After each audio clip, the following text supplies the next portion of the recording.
जी जी, इस वक्त हम जनाब पीर लाला मोहम्मद नदीम ज़रगर शॉप पे आए हैं जनाब। हमारे जनाब दोस्त भी हैं, भाई भी हैं और हमारे पीर भाई भी हैं जनाब।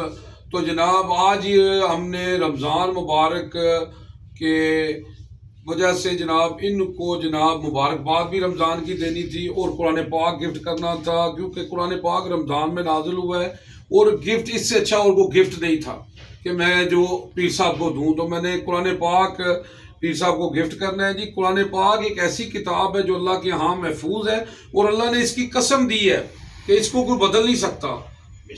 अगर हम इस पर अमल करें तो हमारी जिंदगी बदल सकती है। मैं क्या बयान करूं, रसूलुल्लाह सल्लल्लाहु अलैहि वसल्लम की शान में अल्लाह ने सब कुछ नाजिल कर दिया है कुरान में।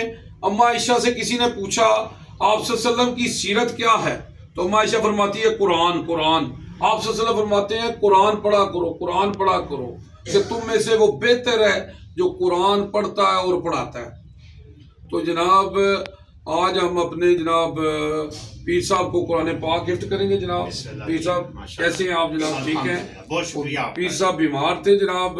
आज हमने इनकी बीमारदारी भी करनी है कि आप सल्लल्लाहु फरमाते हैं अगर आप सुबह जाएं बीमारदारी के लिए तो फरिश्ते शाम तक आपके लिए दुआ मफरत करते हैं। अगर आप शाम को जाएं तो सुबह तक आपके लिए फरिश्ते दुआ मफरत करते हैं। तो पीर साहब आपकी तबीयत अभी कैसी है? अल्हम्दुलिल्लाह, अल्लाह पाक का एहसान है। आपका बहुत शुक्रिया, आपने अपना कीमती वक्त निकाला मेरे लिए। अल्लाह आपको जज़ाए खैर अता फरमाए। आमीन जी, आमीन जी, आमीन।